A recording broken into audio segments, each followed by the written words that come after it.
Hey everybody, so this is Propeller Boy, bringing you a blast from the past, a link from the past. A link to the past, I suppose. I guess that joke doesn't work. Legend of Zelda, Link to the Past, Super NES. One of the best games ever made. One of the best games for Super NES. Probably my favorite Zelda game of the series. Ocarina of Time notwithstanding. You know, this one was just so instrumental in making things, showing the step forward from the original NES to the Super NES. The original Legend of Zelda was so amazing, and this was just a step up in every regard. So, taking a look back, it's actually hard to say that it's better than Ocarina of Time or Majora's Mask, or even, Twilight Princess. But this is truly a remarkable game, and it's one that's aged very well. Still a lot of fun, still very challenging, full of wonderful exploration, all sorts of secrets. Really amazing game. So I'm making this video for two reasons. The first of which is to show off my new capture card I just got for Christmas, the Blackmagic Intensity Extreme capture card, which grabs video from an HDMI source, and it's actually uncompressed. So for the longest time, for all my videos, save for the ones at the very beginning, I've been using the Pod HD PVR, which has served me very well. It records in 720p using component cables, and it records to MP4. It's a wonderful device. It's served me so well over these past few years. It was just time to upgrade, so now I can do all of my HD recording using HDMI and uncompressed video. So the ultimate result, once it gets to YouTube, is that it looks... Well, I don't need to go this way, do I? Let's see what's in here. The lantern, look at that. That's classic. Ooh, I don't have any magic. I can't use it. Anyway, so my high-definition captures are already looking so much better for my Xbox. Standard definition are going to be looking really good too. That's what partially this is what a test of the quality of the standard definition capture. Now I'm actually not using the breakout cables for this, included with my capture card. I'm using my DVD recorder. And the reason why is because I already have all of my standard definition systems, Super NES, NES, Nintendo 64, Genesis. These are all already hooked up to my DVD recorder through some video splitters. And so it's just easier for me to do it that way. Also, my DVD recorder has an HDMI out, and it can scale the video quite nicely to up to 1080p. And so I didn't need to get that either. I know where I'm going. Obviously I haven't practiced this. I can record it up to 1080p. I'm using 1080i right now because, remember, the Super NES was a standard definition. It is standard definition resolution console, and so I set it's interlaced. So 1080i instead of 1080p, it's natively going to be better. It'll just look better overall once we get this thing up onto YouTube.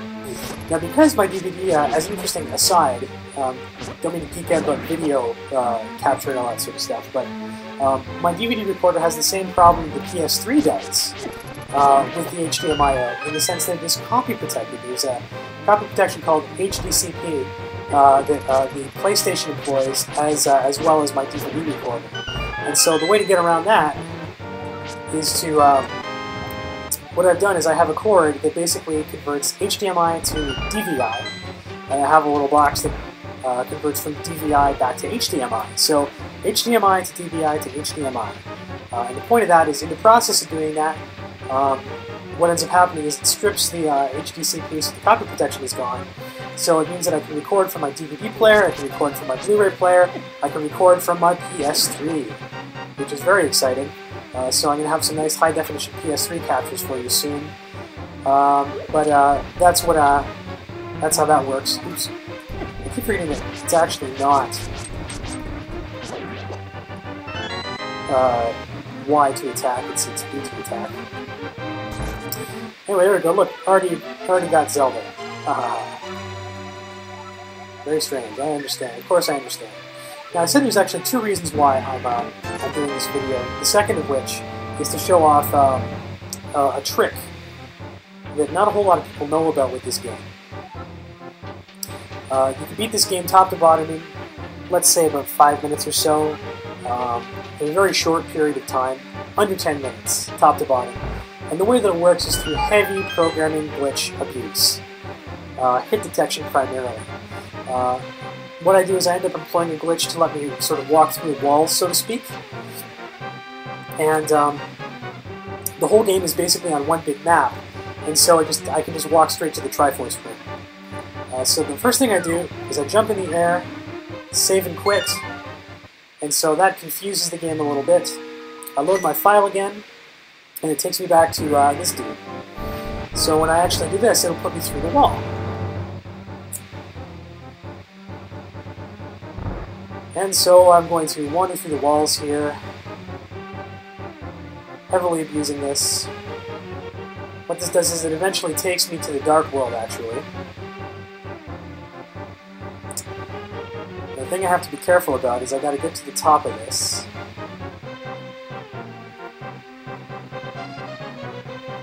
And then not end up through. Good, I managed to do it.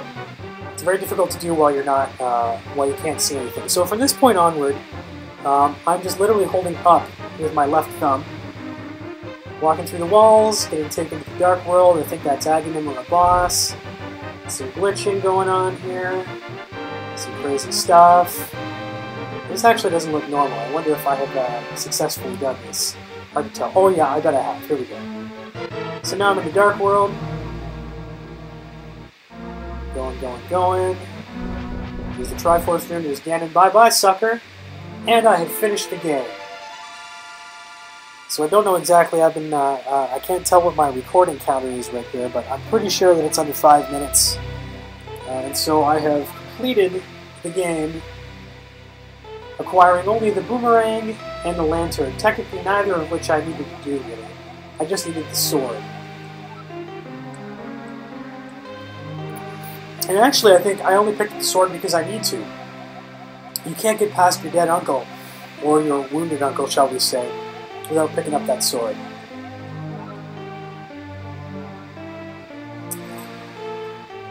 So, for those of you who haven't seen this and who this ending, and for whoever it's spoiling, I'll record the rest of the ending here, and so you get to see that. There you go. So this is some beautiful footage captured with my with my Blackmagic Intensity Extreme. Wonderful capture card. I love it, love it, love it. It's amazing. And this really funny glitch to have you beat the game top to bottom in about 5 minutes by taking advantage of some a weird save state, so to speak, saving in the air and then having the collision detection take you through the walls. Enjoy the ending.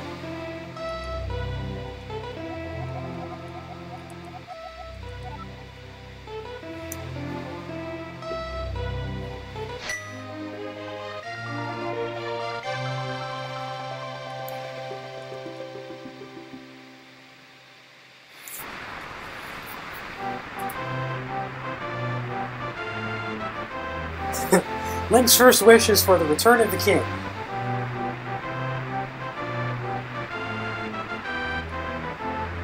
Back from the ashes of Mordor. Now you'll see some interesting artifacts in the in this whole sequence because of the fact that I did this whole walking through the wall nonsense. You're going to hear a lot of rain effects too.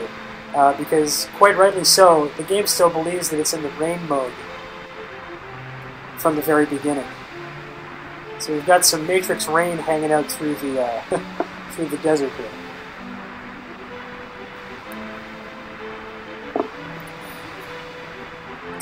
To put things in perspective, a proper run through this game, the world record I think right now is a little under 2 hours in a single segment to be able to speedrun this game legitimately.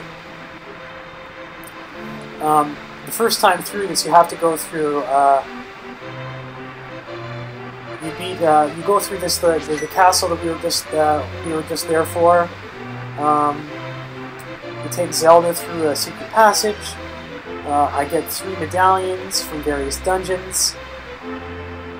I fight Aghanim the wizard. He takes me to the dark world, and then there are 8 crystals in 8 dungeons that I need to get before I can actually fight Ganon and finish the game.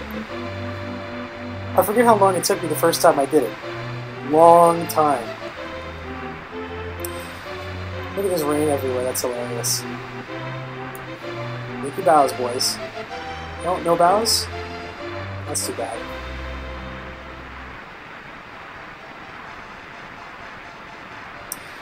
There's the time travel paradox, folks.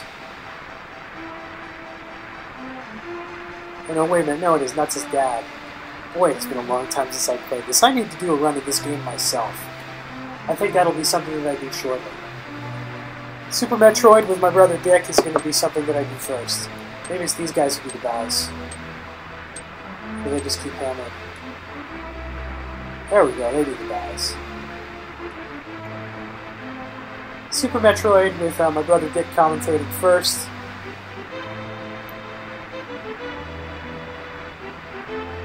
And then we'll do a run later on of A Link to the Past. Such a fabulous game.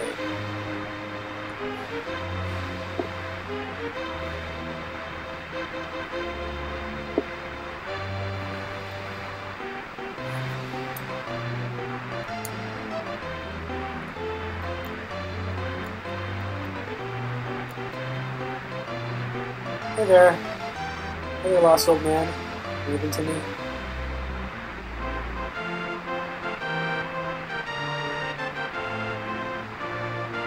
That guy's hilarious.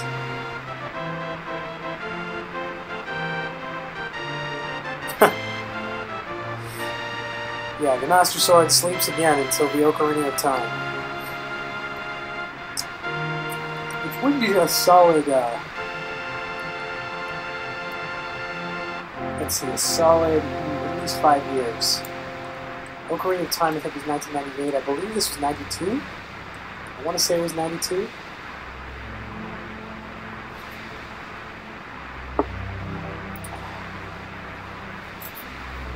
Let me take a look at that.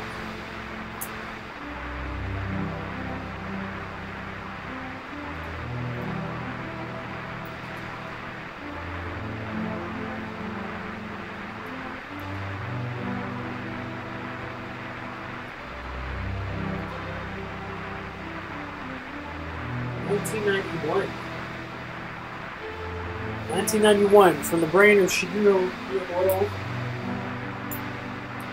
to the homes of millions. 1991, Legend of Zelda: Link to the Past.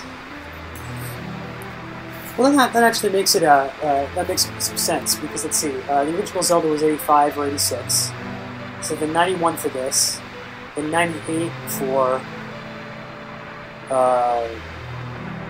Ocarina of Time. Pretty positive that's when that came out. Oh, look at the rain still happening in the credits here. It's hilarious.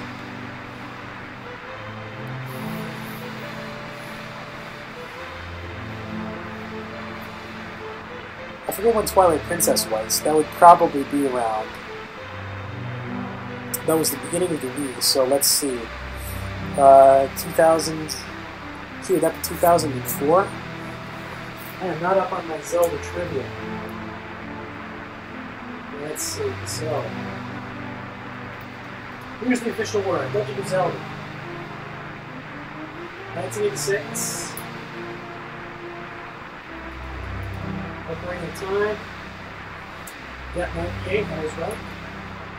So when's the big next console? Twilight Princess. No, Majora's Mask, pardon me. Majora's Mask was not very much soon. It's a couple of years.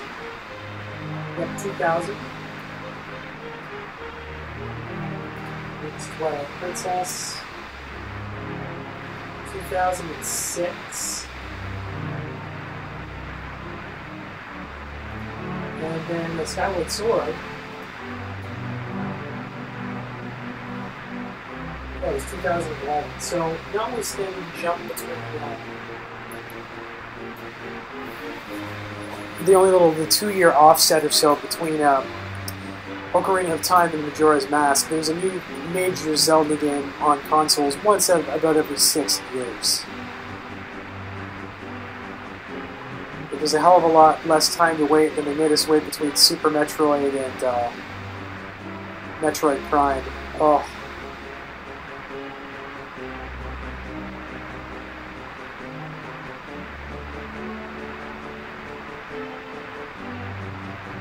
So let's take a look at the quest history. 0 games in the castle, 0 games in the dungeon, 0 games in the East Palace, 0 games in the Desert Palace. These are deaths. 0 in the Mountain Tower, and then the 8 crystal places, crystal dungeons.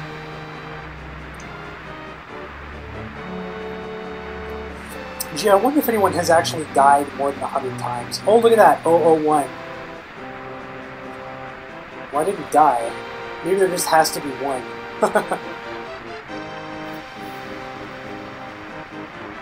I'll have to take a look at one of the speedruns to see if it says the same thing. Look at that. The credit sequence was far longer than the actual gameplay. Well, folks, hope you enjoyed that. I'll leave you to the soothing sounds of this rainfall. Just kidding.